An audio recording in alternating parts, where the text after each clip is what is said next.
There's a new bad boy in town that's really been making the competitive players frustrated, and amazingly, it's not Mystic Mine this time.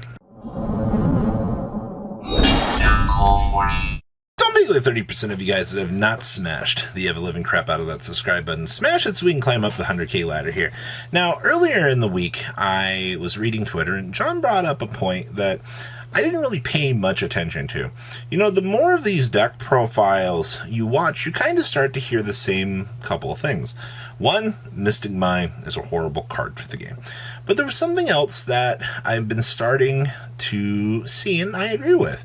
It is players are starting that the hate for Flounder, you know, playing against that matchup has actually gone back up through the roof. Like, it's actually kind of astronomical because Flounder, it didn't particularly fall off the metagame at any point. It's always just kind of been here. But the further that we've been getting into this format, I've been noticing that the we play during each other's turn deck, I play during your turn deck, has been gaining a lot of momentum as of late. Well, here's the thing. All right, this deck has some of the most resilient answer making in the entire game of Yu-Gi-Oh, ladies and gentlemen. And by answer making, I mean, you go first, you have access to the Heartbeast Featherstorms, which means that you can deny your opponent the chance to play the game. Oh boy, who would have guessed lingering floodgate conditional effects are bad? That's why we banned, you know, True King of all calamities, but that's still like kind of a problem with the way that Yu-Gi-Oh designs their ban list. Subrant here for a second. They're not going to ban every lingering floodgate effect in the game. That's just not how Konami does it. All right, they'll take a look at certain cards and certain impact things at certain points, and then they'll hit them on the limited list or ban them, for example, depending on whatever situation arises at the time of that. Heartbeast Featherstorm, while it has been, you know, a bit problematic in the past, dodged all of these lists because honestly, it's a Harpies support card, first of all. Alright, like, we're just going to call it that. But the fact that Flunder just gets the ability to just drop this right into their already toolbox deck, the biggest advantage tree to it is they don't have a searcher for it. You just have to draw it 5-head. Alright, like, but it's one of those things that if they see it, they turn skip you and they kind of just get a free win. Now, you got to ask yourself, is it really fair for a deck to have, you know, a full turn skip? Well, when you look at the Thurion deck over here, can also make King Calamity to basically turn skip you as well. Well, you know, everybody's kind of pointing fingers at all sorts of different problems at that. So, yes, turn skip cards in the game of Yu-Gi-Oh are not necessarily your friend. So, I guess that's the first big thing to kind of look at right now with that deck. And I mean, not every build is, in fact, going down the Harpies Featherstorm path. I mean, obviously the ones I've seen that have had more success have been playing the Harpies Featherstorm for that turn skip yet again, but that's the more interesting thing about it. What else does Flunder do that annoys the absolute living crap out of players? Well, they have Barrier Statue Stormwinds. The last time Stormwinds was an issue was when it would come off of that big Samorg Link monster in everybody's favorite Tri-Brigade deck, and then just stop you from playing the game. Alright, well, unless you opened up Dark Ruler No More, had a very good hand trap to, you know, stop, you know, our dear friend Samorg from resolving, it was probably going to be the death of you. All right, we've seen where that goes. So, man, I'm just talking Flunder up this whole video, man. All right, like, you got a turn skip, you got an anti-special summon device. Then you have End Pen.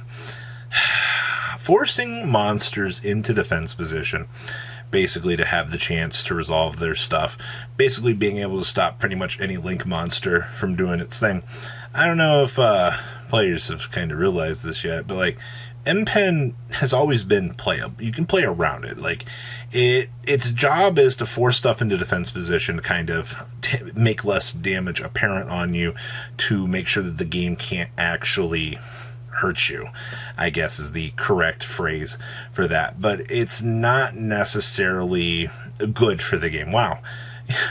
Harpies Featherstorm, you got stupid Barrier Statue, and End Pen. Oh, I mean, you also have an Omni Negate and Apex Avian, completely searchable, by the way. That's the least of our problems compared to everything else that this deck has. Alright, plus, to top things off, you can still play the game during your opponent's turn through the field spell. I can set up an Omni Negate during the opponent's turn, I can set up End Pen during the opponent's turn, I can search for Mega Raiza to mess up the opponent's field during their turn. I can reset and make it so that I can Dimension Shifter you again. Nobody ever talks about the fact that this deck can loop Dimension Shifter. It does not happen a lot, but you got to pay attention to the little core. And to top things off, you also have Dimension Shifter. I know a long time ago I jokingly made a video talking about people actually getting frustrated talking about wanting Dimension Shifter actually banned from the game of Yu-Gi-Oh! And to be completely honest with you, I'm starting to see the same salt that we saw last time kind of come back up here. Alright, the thing that makes Flunder such a unique deck is it plays completely different than every other deck in Modern Era. Most combo decks have to have some sort of combo up, like normal summon, do your thing. I mean, obviously this deck does have similar choke points to the rest of the metagame, unless, they have their quick play spell card that allows them to dodge certain hand traps, but why would they do that? So overall, you're looking at a very good control deck here that has way more answers than I would say an anti-meta deck really should have at this point in time. And, kind of looking at things, looking at like the turn skip function, a lot of these option trees that this deck has, I can understand why the pro player base is frustrated with it, because, you're sitting here playing something like Thurion full combo, skip the opponent's turn. You're sitting here like, I'm a tier 1 competitive deck. I'm the best deck in the room. What are you going to do about it? And then they get normal summon Rabina full comboed, climbed up into End Pen, and they end on like a Harpy's Featherstorm with Field Spell. And like, that's the best Flunder's going to put up. And you're like, alright, cool, I can play the game. And then they Featherstorm you. And you're just like, what am I supposed to do, man? Like, this is BS. I never feel bad watching a combo player get angry at a control player for winning the game, but you got to remember, everybody out here that's pointing at every control player for losing the game going, ha, the shoe's now on the other foot for that.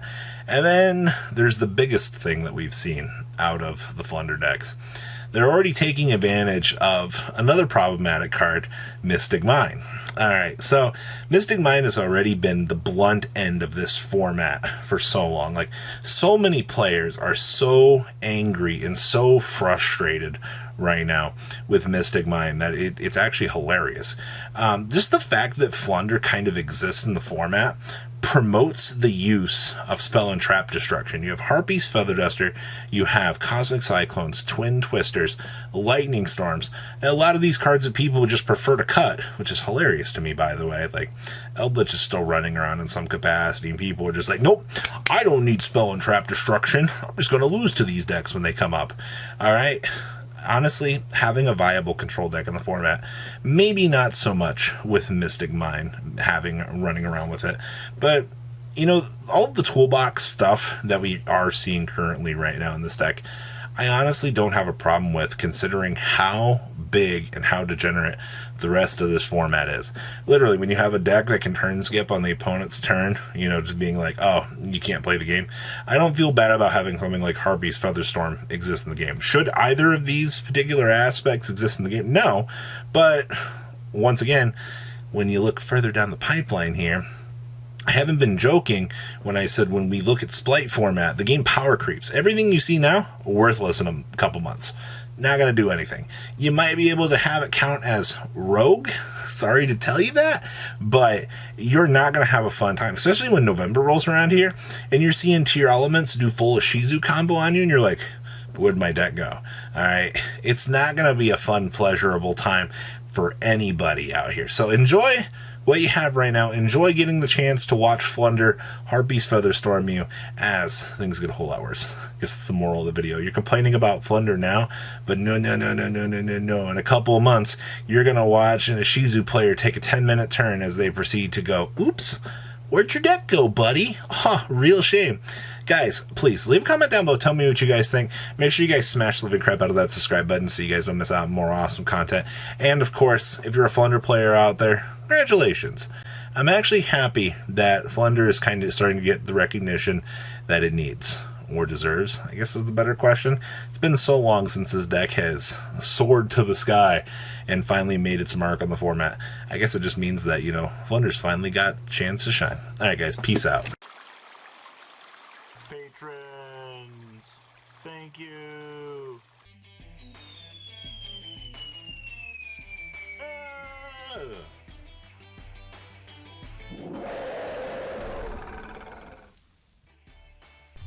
Thank you so much for watching. Check out these other videos.